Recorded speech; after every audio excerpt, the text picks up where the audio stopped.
Well, today we got a classic example of the old saying, never judge a book by its cover. But before we get into all that, of course, I'm going to throw at you a couple things. My website, I did the rebrand. If you notice, the logo and some of the content, some other things are a little different from back in the day. BRawPodcast.com. Check it out. Everything you want to know about the show is there. You want to jump over and hit me up as well. Would love to speak with you. And of course, Live Rishi. These guys make high quality CBD product. Been using them for, longer than this show's been around. I demand a lot from my body, of course, as you get older. The old joints and muscles don't work like they used to back in the day. So Rishi Rub helps me keep it motoring down the road. Check these guys out. LiveRishi.com. Use the code word TABLE50. Looking at 50% off your entire order. You are welcome. Much love for supporting us and them who support us. Yeah, I think that's what I wanted to say. Anyway, jump over there. Live Rishi. Good stuff. All right, man. We're going to get on to this show. Be Raw Podcast. Thanks for jumping in. If you're a new listener, I do two types of format within the show. You're about to listen to a 90-minute full-length episode where I have a guest on or guest, and that's where we get into a lot of stuff, get deep into it. You can't hide in a 90-minute conversation. I love a good small clip, and that's the other end of what I do. Once a week or one every 2 weeks, I'll put out the 90-minute episode, and then in between, 5 or 10 to 15 minutes of me just ranting and whatever's on my heart and in my mind, and I call those B-Raw Bites. I go live on YouTube, Facebook, and Instagram, and going back to my website, you can check all that out, follow along. Would love to have you. Well, all right, let's get on to this show. Today's guest, it's tough to describe, but it's amazing, and I mean all this in a good way. This lady is super intelligent, loves the arts, all sorts of arts, science, painting, travels, speaks a bunch of different languages. The enthusiasm is contagious, and a big part of it is she's fearless, the way she goes about life. And to give you a small example of how fearless this lady is, she sat on a chair in front of a crowd, reading her book out loud, naked. Well, somebody did body art on her. But you know what? I'm going to let her tell you all about that. Let's get to it. I always edit templates, so it's never what I really want. Who's your website? Like, who does it, or what company is it? I do it. Yeah, but is it like Squarespace or is it Wix the or template? Yeah. Oh no, that's the cool thing. It's HTML with a CSS. Fuck all that, dude. Yeah, you're on your own on that. I had to use Squarespace because and then you click and drag and you can design all that stuff. I don't click and drag. I type, although, you cannot say I program because HTML is not a programming language, but I code. Yeah, code. At least it's code. Sure. Oh, well, good for you. Good for you. No, that's amazing. So, Yeah. Well, hey, thanks for coming on. Everything you say now is going to be on the internet. Oh my God. Right? Okay. Where are you hailing from? I am in Italy. Central Italy, the boot. Central Italy, let's say close to Rome, but not in Rome, the same region. Okay. Actually, in the countryside. So have you been to Rome? I have. I fell in love with it the first time I visited many years ago, but it grew more and more chaotic, so I really try to stay away from it. That's why I stay in the countryside since COVID, of course. Mostly. So like when you see an advertisement for the Colosseum, there's like 5 people there, but when you go there, you can barely walk through there because there's so many people, right? Yeah. It's not like a perfect romantic weekend with your significant other, just you, him, or her, and the Colosseum. Yeah, and 1,000 other people. Yeah. Half of them trying to sell you roses. Oh, really? Oh, a lot of vendors trying to hawk you stuff, huh? Oh, yeah, or gladiators to take a picture with you. Yeah, of course. I mean, of course. Yeah, capitalism. It's amazing. So That would be like, you ever been to Times Square in New York City? I have. I was going to mention that it's the same thing, just you don't have gladiators in You Times got Square. you got Mickey Mouse and Superman instead of the gladiators, right? Yeah, yeah, yeah. That's Yeah, I've awesome. been there. I was in New York up until everything shut down due to COVID, and then I was sent back home. Oh, so you are an Italian native. Oh, yes, I am. Oh, Yeah, okay. English is not my first language. I'm rather fluent, but I'm yeah, native sounding wannabe. It's not my first language. Sometimes I make mistakes or look for words or just sound Different. like an idiot. Yeah, probably. Yeah. Like an idiot. How many languages you speak? I say 7, but 2 of them badly. And I don't even mention German. I took 5 years of German in school. I didn't like it very much, not to say I hated it. So I remember some grammar, but I don't even count it. So they would be the 8th. So, but in German, if you go to Germany, you could do enough language to find the bathroom. You don't even need to ask, honey. It's always at the end of the hallway to the right. Oh, to the right. Everywhere. Okay. I'm all, yeah, Yeah. that's right. Yeah, that's right. To the right. I love Yeah, that. I I once love that asked that. saying. I asked that in Portuguese, in Portugal, in Portuguese once, and they say "no fundo à direita." I didn't know how they would say that, but I understood what they meant. "No fundo à direita," and I said, "Silly me that I asked." Of course, it's like down the hallway to the To right. the right. That's amazing. Uh, why so many languages? Just out of curiosity or necessity? I was born bilingual, Italian and Slovenian, and so you take that for granted somehow. And then you have to learn English. You just have to. But the thing is that you don't really learn English by going to school in Italy, although English is taught. That's a whole long story we could talk about. It's like there's something in the way English is taught in school that doesn't work because you do it from elementary school all the way to when you graduate high school. Mm-hmm.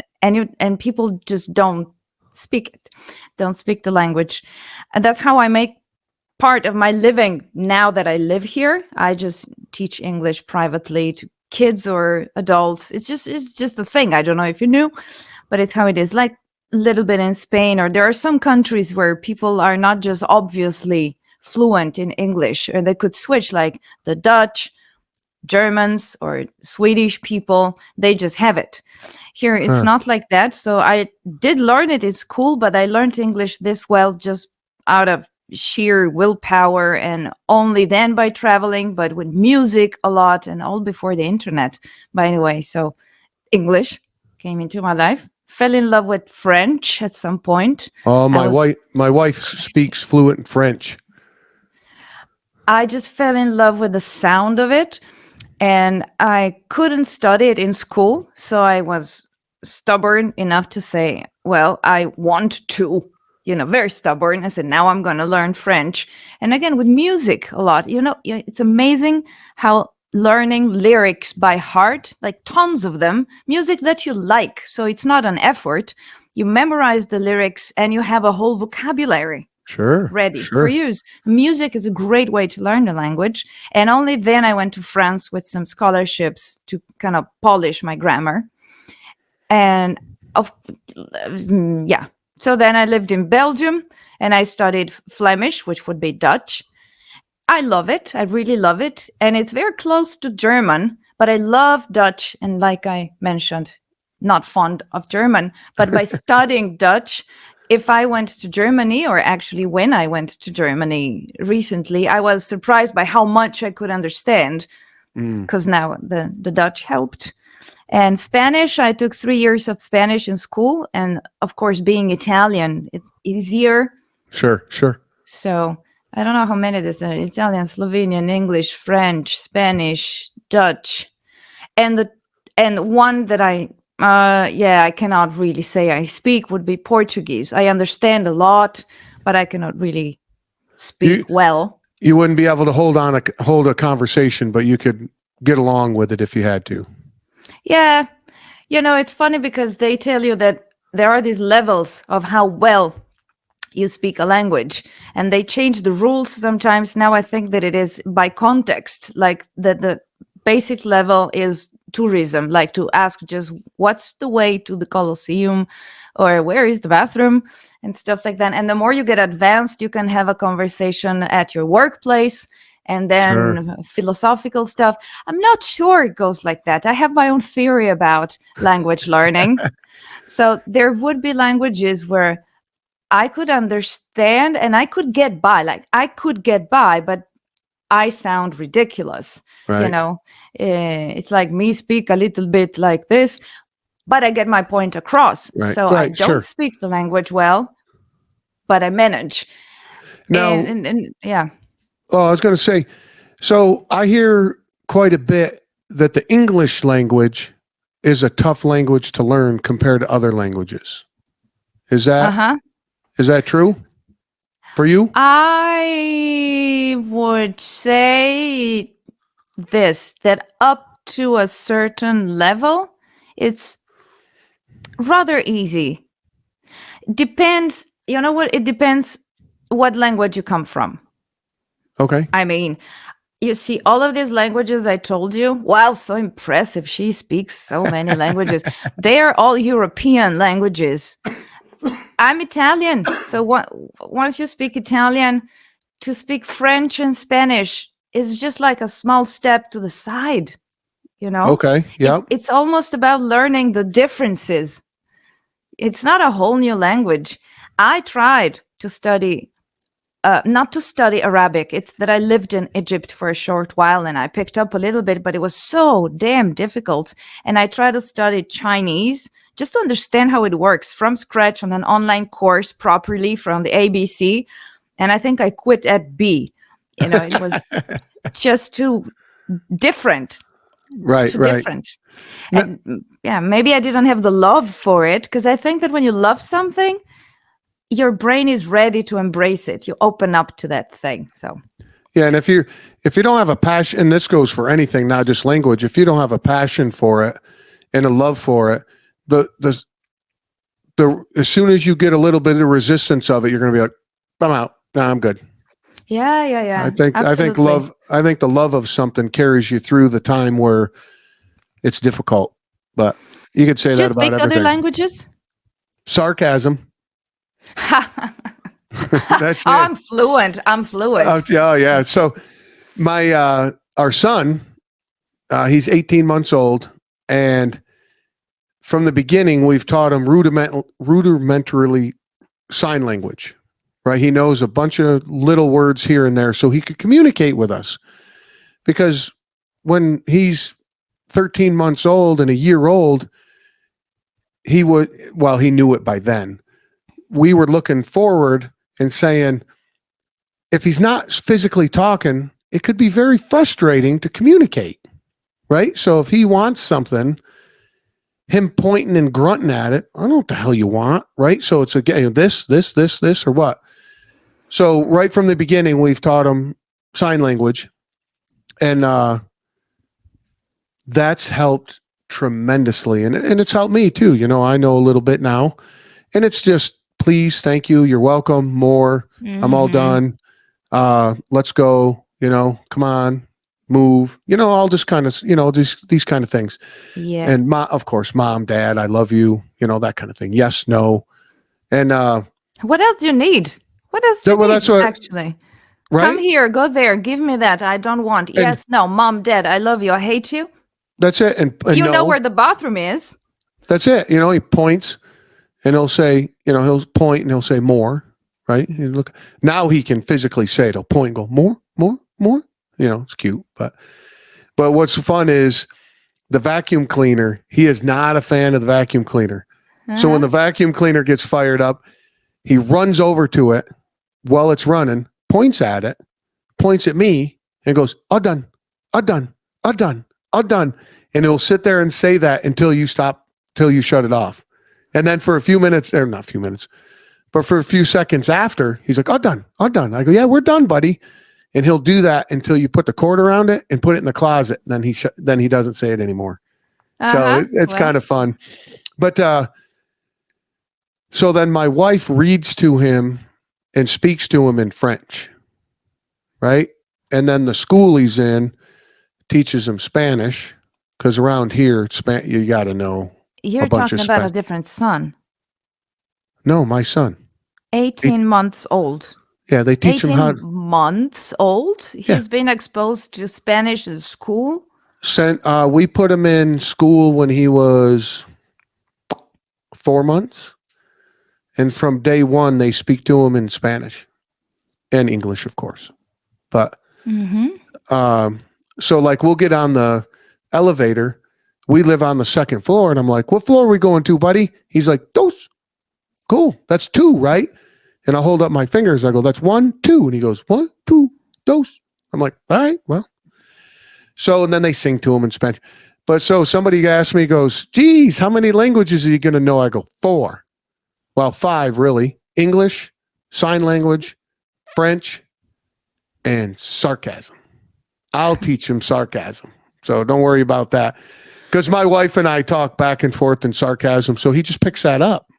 It's not even a, he just, what do they say? A kid's greatest superpower is they copy you. What's the word I'm looking for? Aping would be pejorative. They just mimic. Mimicry is their greatest superpower.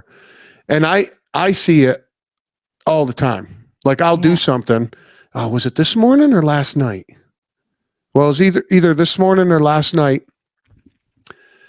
I did something. I was like cleaning up or I moved something and I see him do the exact same thing. And I look at him. I go, what's up, buddy? He's like, more? I go, okay. So I do that action again and he copies me again. So he just mimics me it's like a mirror. That is amazing. But the brain it's amazing. It's just a big sponge, especially his age. No matter what you put in it, that's where it stays. He has not been manipulated by the world yet to know deception and deceit and manipulation. So all he's known all his life is nothing but love. Everybody that he comes in contact, and they just grab. Well, I take him to the playpen thing, like indoor play park, and some kids teach him some playground rules, but some playground theory, and I let him go to a certain extent. But the bigger kids come over and try to bully him, and I got to step in. But I don't mind him. A few kids showing him how to act in the playground, and he'll knock their hand away or he'll walk away from them. So he knows that this is not right. I'm not comfortable. I'll walk away. But then they'll follow him and and they're 3 times the size. And I got to go over there and be like, hey, what are you fucking with my kid for? But anyway, language. And it's just I'm always fascinated with language. I've never gotten multiple languages. When I met my wife, she would speak to French to me. I'm like, I have no clue what you're saying, but keep talking. You could. Oh, yeah. Excuse me. My cough button is broken, so I have to. But or science communicator. What the hell is that? Well, that can be many different things. Okay, so what does it mean to you? What it means to me is at first how it started, since I was a researcher, it started as my will to interview people that were working in my field, but rather neighboring fields, to learn about what they do without necessarily going into the nitty-gritty of what they do, because science is all that. Everybody does something in a big field, but then they have their own super tiny niche. Right.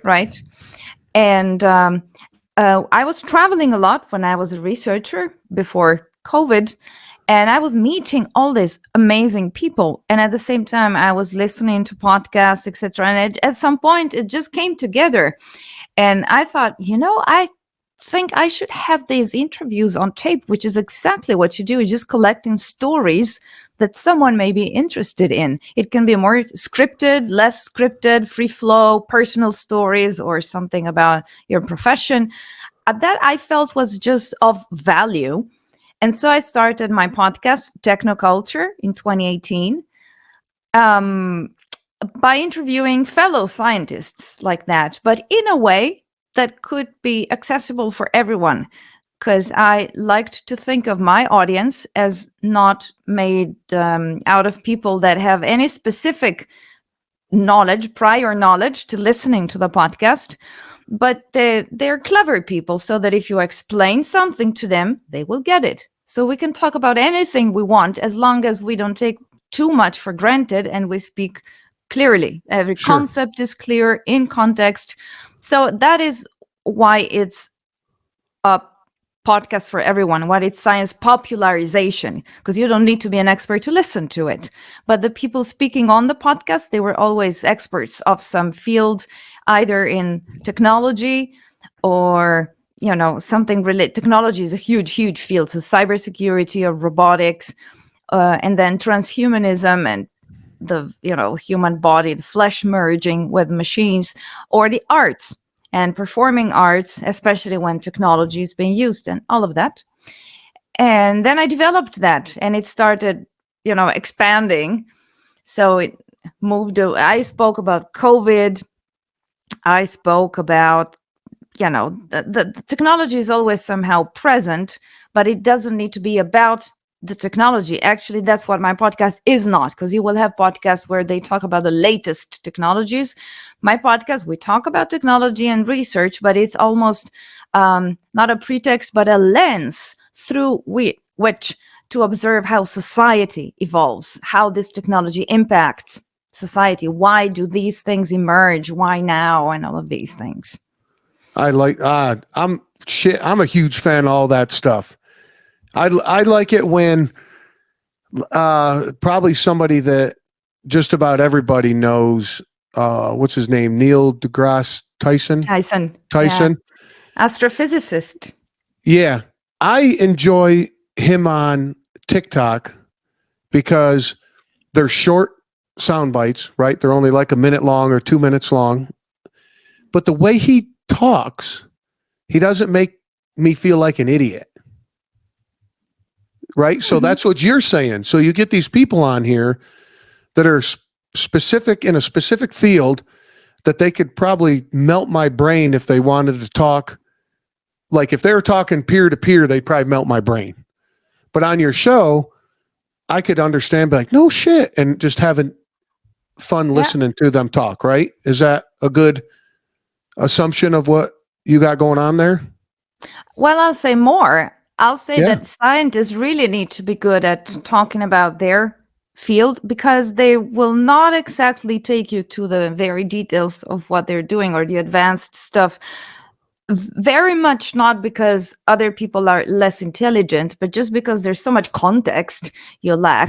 Yeah, that's true. Knowledge in the field. You know, it's almost like, you know, a soap opera where you've missed the first 1,000 episodes. It's not that you're less clever. It's just that there's way too much to tell to get to where we are right now. Right? I like that a lot. I like that. Do you like? That's a great description. Exactly. That's a great description. Yep. And on top of that, by, you know, the scientists who normally just work in the lab or their head is focused on their super niche, they may not be good at talking about their science, not because they cannot say make it easier and understandable, which doesn't mean to dumb it down, just means to make it understandable. In fact, when you talk to a child, when you talk to a child and want to explain them something about death or how children come into this world, big stuff, or how to deal with a big disappointment or a fight with another kid, you know, that is huge stuff. But you can. I mean, it's difficult, but there is a right way to talk to a child about those things. And you're not dumbing it down. You're just probably very much, it's difficult speaking with a pure heart because you need to have it right in your head first. Yep. Anyway, this was a little bit of a teacher. What I want to say is that when a scientist talks about their research in a way that needs to be for the wider audience, they need to understand how what they do fits in the big picture. And not many scientists are good at doing that, just because we are normally not trained to do that. We're trained to dig deeper, dig deeper. You're And so like it's- you're narrow and deep, right? So you're looking at a narrow thing, but you're digging super deep. You're not wide and shallow. That's kind of the way I actually, look at it. you will throw some scientists off balance if you just ask them point blank, why do you do what you do? What is this for? Because they don't even ask themselves that question. They just work on that thing. In order to ask yourself something about the big picture, which can be why do I do this, or how does it all fit together, you need to stop and take a step back. And you don't do that because you're the Right. researcher that digs deeper. You're trained to do that. Then maybe you have other people whose role is to make these meta reflections, not only philosophers. Maybe the science communicator can be that person that mediates between the deep digger, how do you like that, and the surface floaters. Haha. Sure. Yeah. Well, And I like how I'm not a fan of the phrase, of course, throughout my life, I used it. It's like dumb it down, right? I don't, I guess it's out of ease or out of culture that we use that, but it's the way you're explaining it is cool because I'm not dumbing it down, but I'm explaining it to you in a way that you can, and you using it, obviously it hits home with me talking to a child because now I'm sitting here having an adult conversation with an 18-month-old and he completely understands me. And you're like, of course he can't communicate back to me, but I'll be like, this is why we don't do this. And I'll tell him why, right? I'm not dumbing it down. I'm explaining it to him. Like you said, that was amazing. Absolutely. Out of my heart. I'm explaining it to you, what's in my heart. And those scientists and other people that are so dedicated to their field, and that could be across the board, not just scientists, that's in their heart, what they're doing. And and like you said, that would throw them off. Why do you do it? What do you mean? Why do I do it? Like, just what I do because I love it. Whatever. Again, not many scientists will be good communicators, which they don't need to be necessarily, because their job is to be in the lab. It's not their job necessarily to also be good communicators and good teachers and good mentors. That's a lot to ask of one person with one job. But people like the astrophysicist you just mentioned and other people, they're good because they can answer questions like, what are the chances of an asteroid hitting Earth? Which is not really a research question that one researcher will research. Right. But it's something that is very relevant. It's something that people would turn their head and listen to the answer to that. Questions about COVID, questions about many things that are big questions. There's no one researcher working on those questions. So if you're able to answer, it means that you have a thorough knowledge of the field, but also can, like you said, dump it down. I'm so tempted to use that expression. That's not what we mean. To say maybe that, so the way he explains things when he goes on Stephen Colbert's show, so we have this ball here, which is the sun, and you have to pretend that like something as big as a baby grand piano is traveling. They talk like that and you understand. Yeah, exactly. Yeah. And he's got a way about him, but because he came to, my wife is in the nonprofit world with the arts, right? So she runs,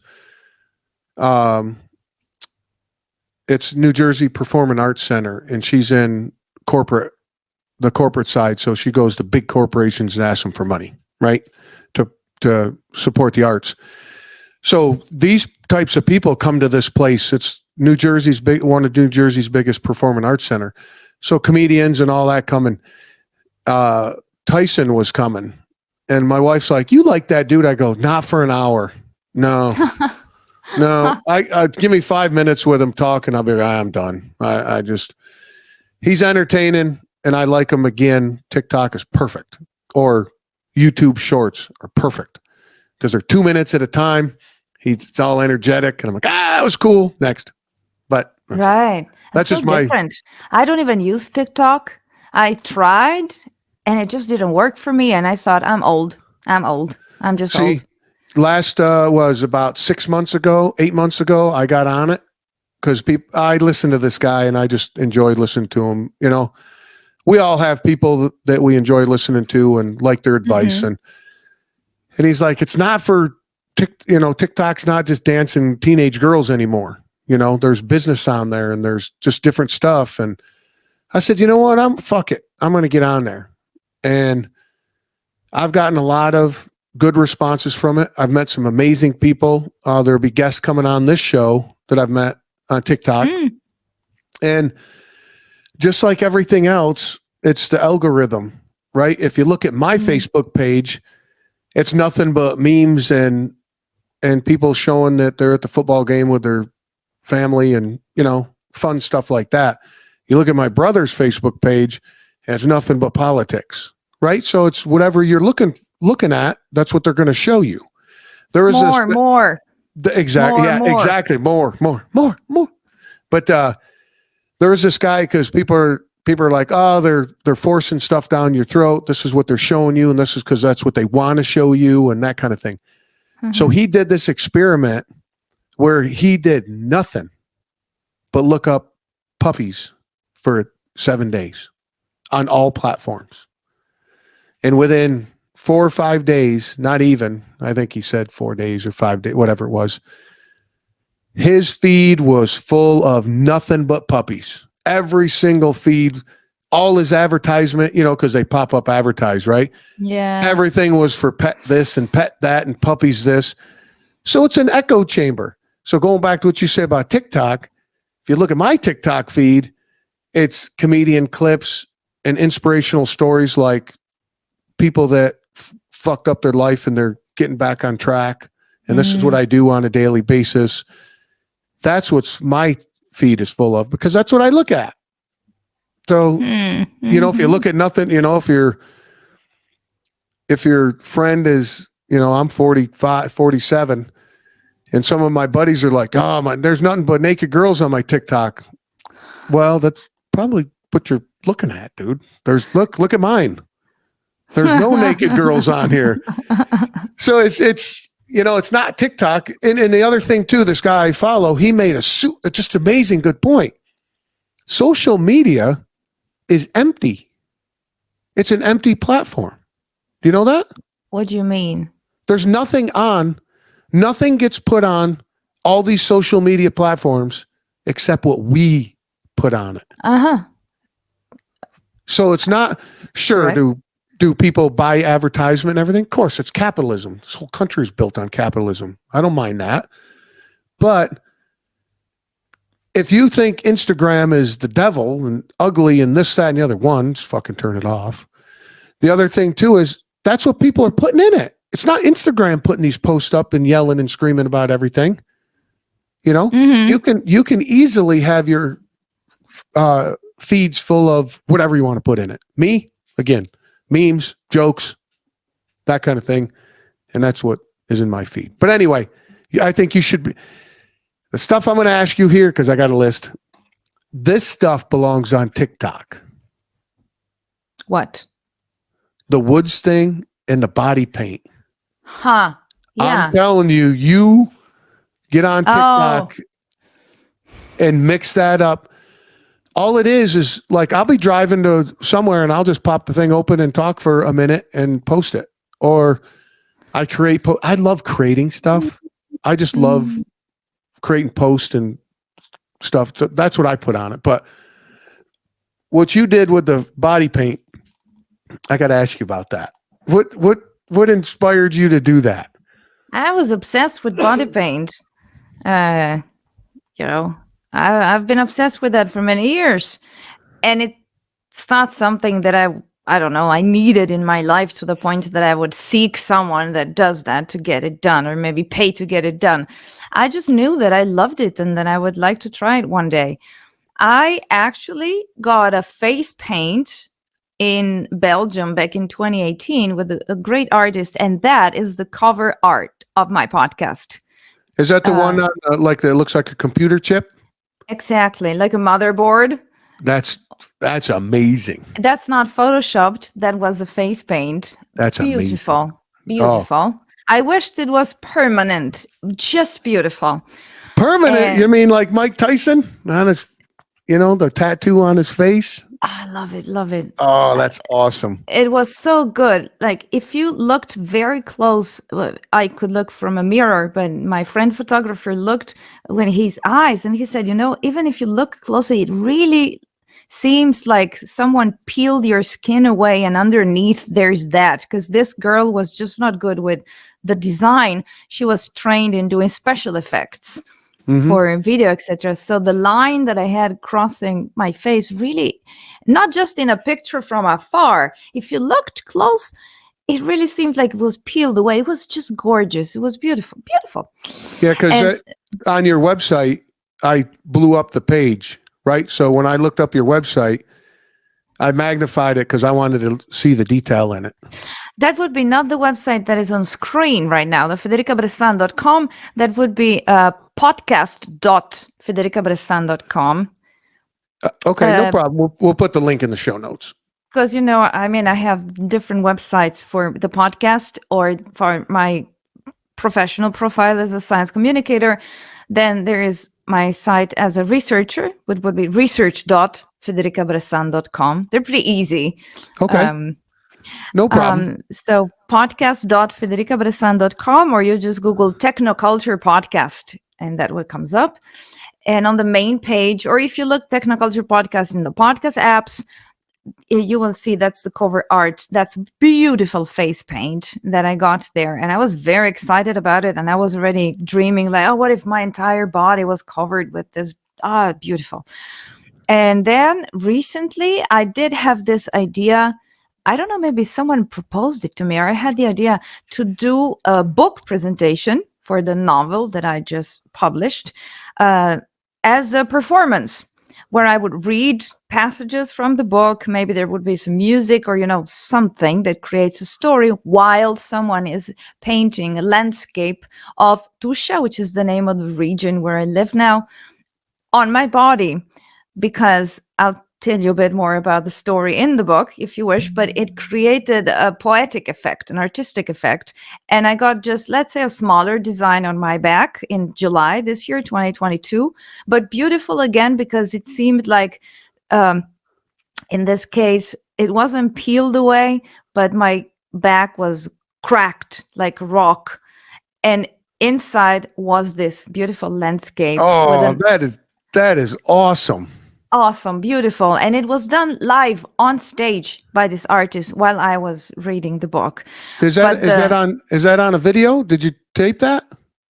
Unfortunately, I have clips. I Okay. know. I know. Okay. Don't tell me. I wish I normally document my own things.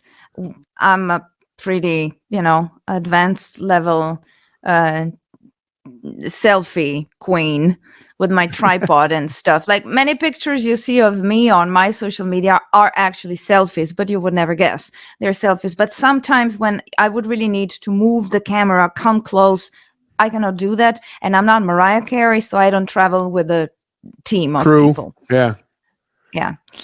And the last performance was recently, and I got a full body paint. Again, presenting my book. It was just amazing. What can I tell? I'm crazy about it. The results, I loved to have it on my body at least once to get the feeling, but also to see it on other people's bodies. I think that basically everyone should be painted from head to toe, because the body looks great. It's as if you didn't see the defects anymore. Just even a regular looking body became beautiful for some reason. It's just amazing. I love body paint. I got goosebumps. That's amazing. I saw the picture. Now, did you get head to toe? I did. I got head to toe on my back. only the backside of the body in a performance. So I was standing, just with this tiny, super tiny underwear, um, and otherwise naked. Something for not a bra. You can't wear a bra on your back. It was Yeah, just got like pasties or something. keeping my hands up with something, but you're fundamentally naked except that little piece of underwear that is normally, that pink color, like the skin neutral color, so it's Neutral. Sure. already Now, invisible, and this is and in you front get of a painted. crowd. It is in front of a crowd. Some people say Ah. it's not really like something you sit down and watch from beginning to end. People move away. It's normally this type of event, but there Oh, are, okay. Okay. there's secondhand, what do you call it? This market, some food. People move around. There's music maybe, and then you're there, and there's this body painting performance also because it takes a long time, at least 2 hours to full hours if you want to do anything. And so I got this full body thing from head to toe, and I would say, yeah, I loved it. That's What can that's I a great say? that's a great story. I think that's amazing that to I wonder how many people are cringing right now listening to this going, you basically stand naked in a flea market. We call Yeah, them a yeah, flea yeah. market, right? Okay. You're basically standing naked in a flea market and people are walking by watching you get your body painted. It's art, and what I love about it, before I just sound like an advocate for body painting, is that always, in general, regardless of the book, I think that many experiences in life are actually felt in your flesh and Sure. remain not just as memories in your head, but in your flesh, in your body. Oh, I absolutely. I love a quote that says that childhood does not remain in your thoughts, in your memory, but in your, I forgot the word, but say in your bones. The name of that Oh. substance that is inside of the bones, what Meryl. is it? Meryl Exactly. That's where childhood remains. remains, Ah, right? that's amazing. That's a great quote. Yeah, that's deep. And Yeah. so to paint stuff on your body is very expressive, at least for me. I have some tattoos, but nothing that would really be such an artwork. And Right. the story that I decided to tell in this novel that I happened to write and publish this year has to do with an experience that has to do with love and an encounter, but it's not like a love story. It's through love, mostly an adventure of life and self growth and overcoming some existential questions, hard questions. And there is the story is very tied to this territory, which I also learned to know and to love because I wasn't born. I'm Italian, but this is not where I was born. I was born, like I said, on the border with Slovenia. That's why I grew up bilingual. And so there are images and feelings that were very strong with me, and I visualized them, and actually to have them materialized on my body just feels extremely satisfying, because it's the type of satisfaction of when you want to express something and you successfully do it. It's like, this is how I feel exactly through this The, art form. sure. No, that like I said, that's just crazy amazing. I think that's why I wanted to ask you about it. Now going back to what you just said, to where you're expressed, you feel that you're expressed through that art, like that paint. Yeah. When it was being painted on you, were you watching that in a mirror? No. Like, could you see it forming? And like, you No. see, And I didn't, the first time I knew what she would paint, but I didn't know how it looked. mm, And the second time, I didn't even know exactly what she was going to paint, the subject.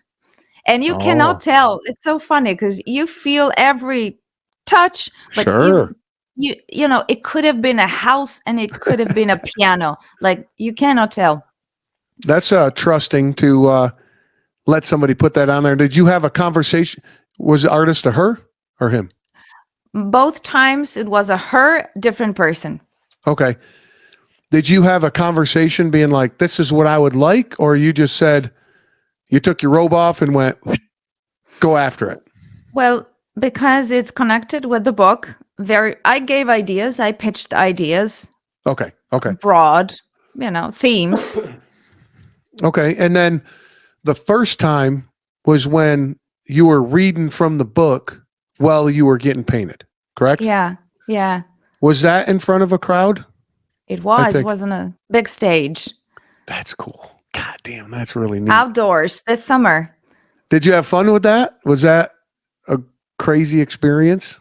Well, you tell me, yes, it was a super crazy experience, not just for the thing in itself, like the performance, but because the story in the book is very much something that I have lived in first person. Okay, cool. And I never thought that I was going to make that into a story, and that I would publish it, and that I would share it with other people in this form. Because as an author, then the way you share is you publish the book, and you don't see your audience taking your art in. But on stage, I was reading it, so I was delivering it like this live, and I was thinking, and while I was reading, I really thought how crazy life is. Like, there I was exactly a year ago or less, experiencing these things, not knowing that I was going to make them into a story and publish the story. And here I am in another region in Italy, someplace else, sharing those images, words, thoughts, feelings with a large group of people.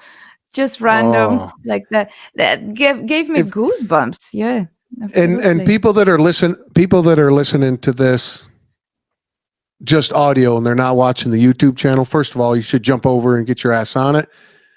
But watching your face right then when you were describing being on stage, and like right now you're beet red and smiling, it's amazing. That's awesome. Good for you. Good for you. Maybe.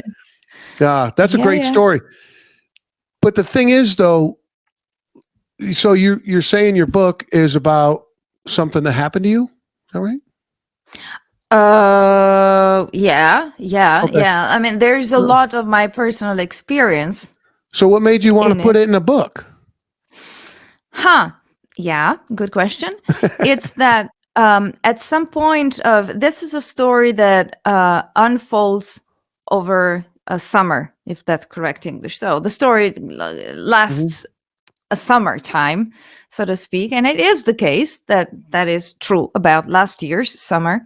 And by the end of the summer, this experience was kind of coming to a close or drastically changing its mood or flavor. And I would be so filled with these feelings and emotions and love and thoughts.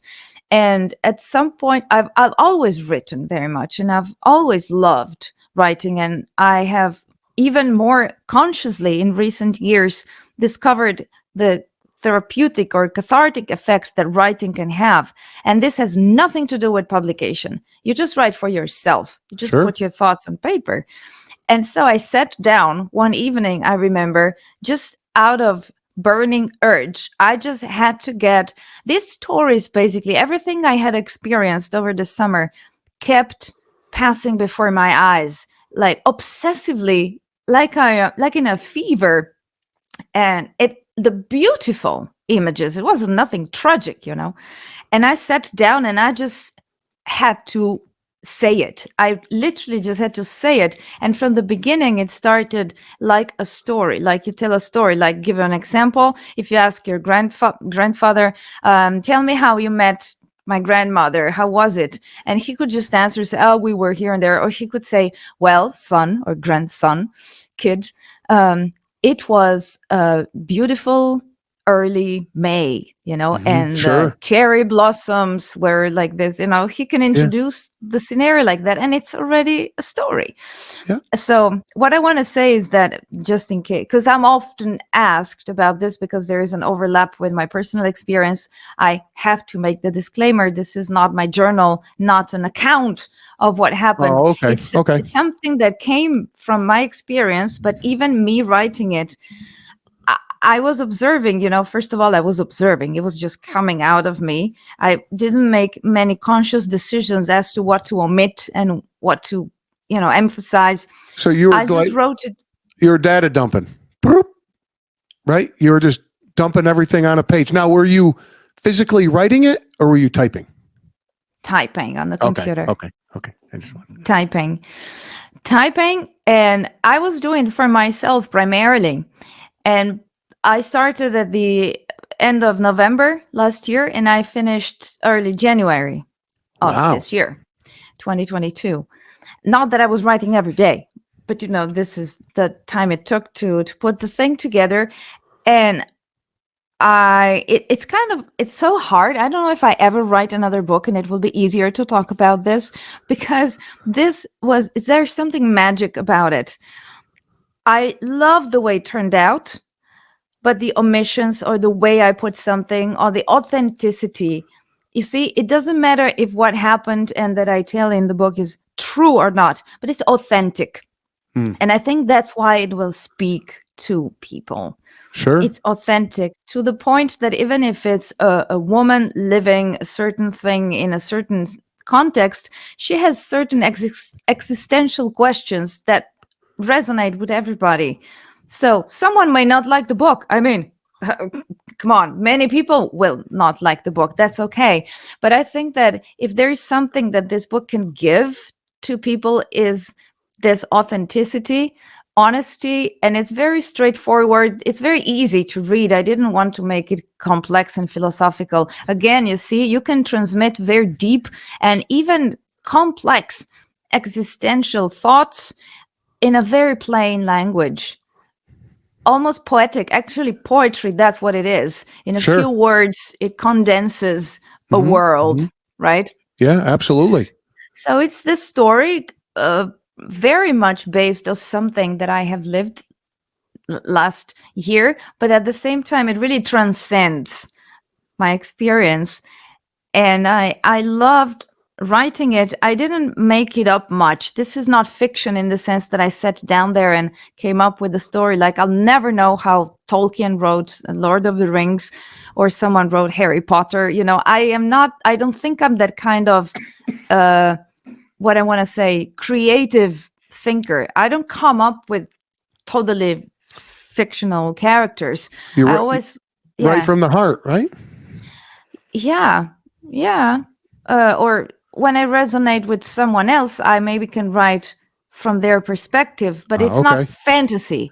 Right, It's right. always Sure. something Sure. very real to me. And of course, it's not that Harry Potter is fantasy, like I just made it up, because if it speaks to you, it means that there's something also authentic behind, but it's a different talent. I don't have that talent to make up those stories.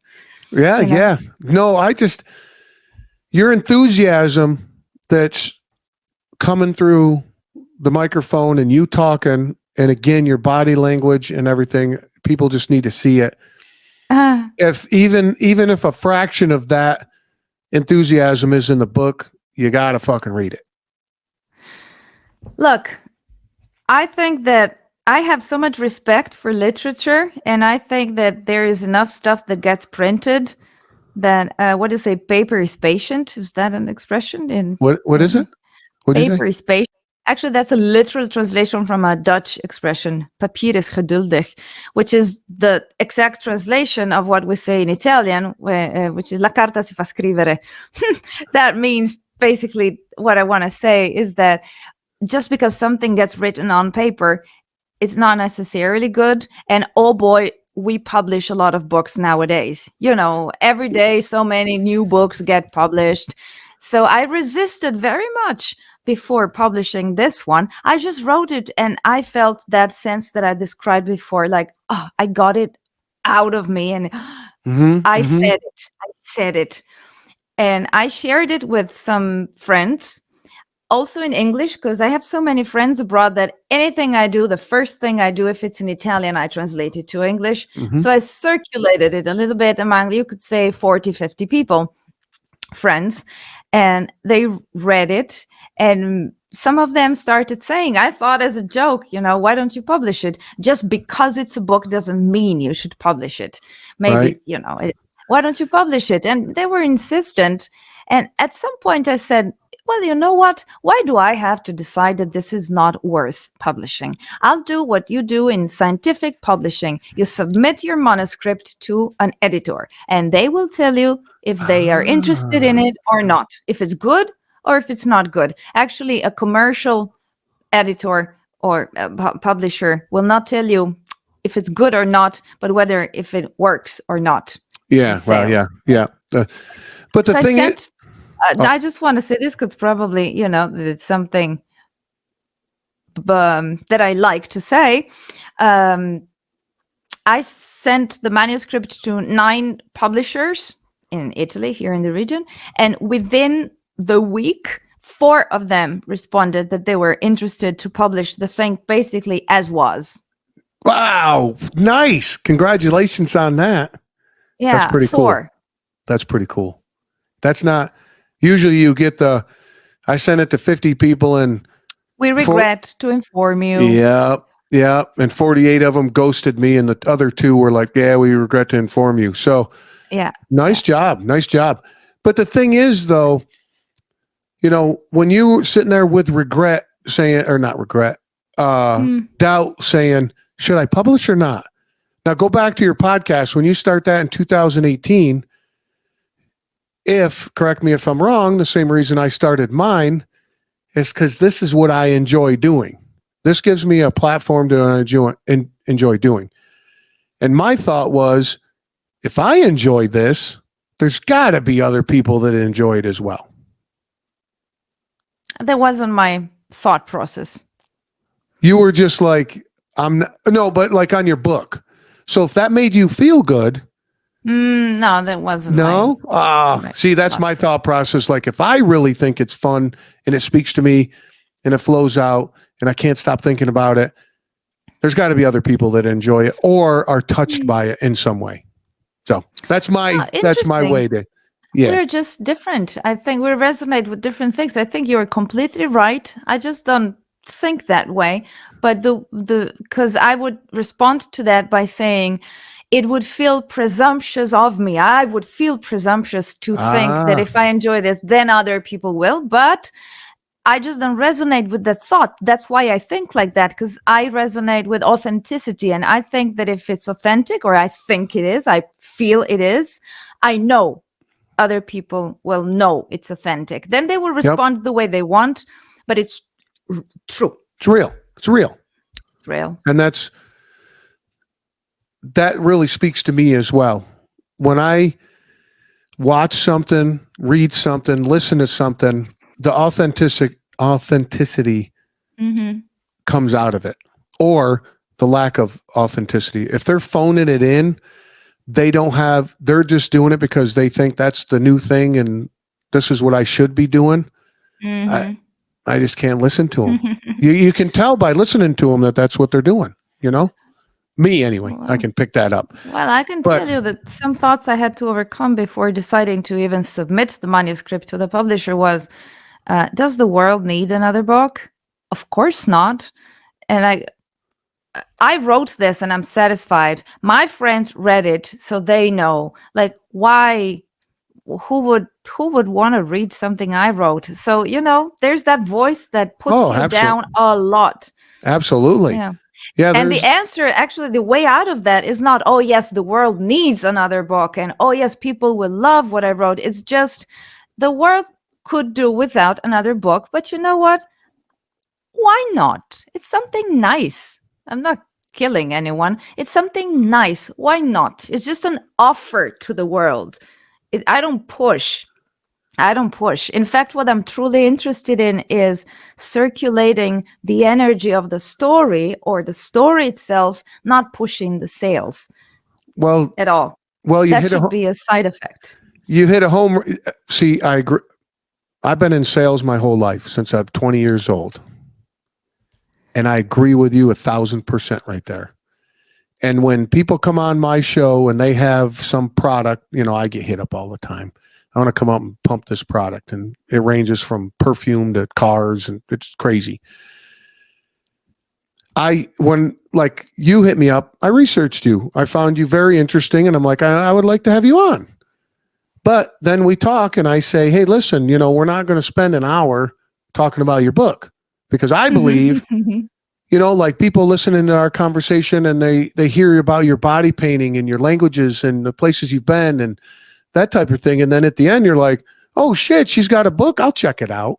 I agree 100% with you. 100%. Just be natural. And that's just my natural way of doing things. I don't push anything on anybody. You want to join me? Can I show it? Just yeah, show the book? Sure. Is that a naked woman? I got it. Yeah, that's a woman's back.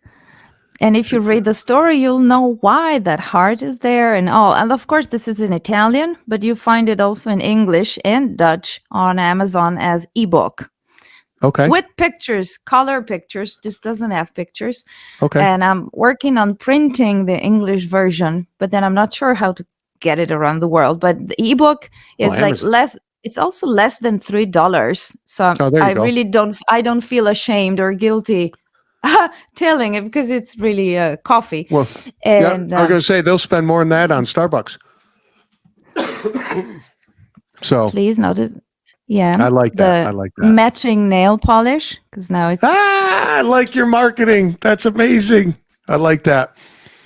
All right, I got to get you out of here.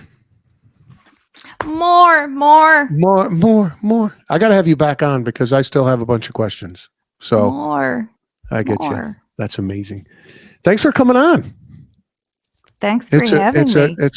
I tell you, man, I still got goosebumps. Great conversation. Very inspiring. But we got to shut this down. Thanks again. Talk to you soon, okay? So what'd you think, man? Would you get up on that stage and have somebody paint while you read a book or did something else to entertain the crowd in front of you while they watch you get all that done? I would love to hear from you about that. Jump over in the show notes, and everywhere you can find this crazy lady is there, and I bet you she would love to speak with you. All right, I'm going to get you out of here because I know you got shit to do, but don't forget, Live Reishi. These guys make awesome CBD product tincture, and the Reishi rub is amazing. LiveReishi.com. Use the code word TABLE, 50% off the whole thing. That'll tell them I sent you. Appreciate it. And, of course, my website, BeRawPodcast.com. Everything you need to know about the show. And you want to come on or have questions, hit me up there, or Instagram, BeRawPodcast. And I answer all my DMs there. So, hailing from you, where in the boom days of Atlantic City, the Parker brothers, the game company, took inspiration from Atlantic City to make the classic game of Monopoly. So if you look at Monopoly and all the names of the streets, and you look at a map of Atlantic City, they all match. And that's from the great state of New Jersey. All right, man. Be good, be cool, don't act cool. Till next time.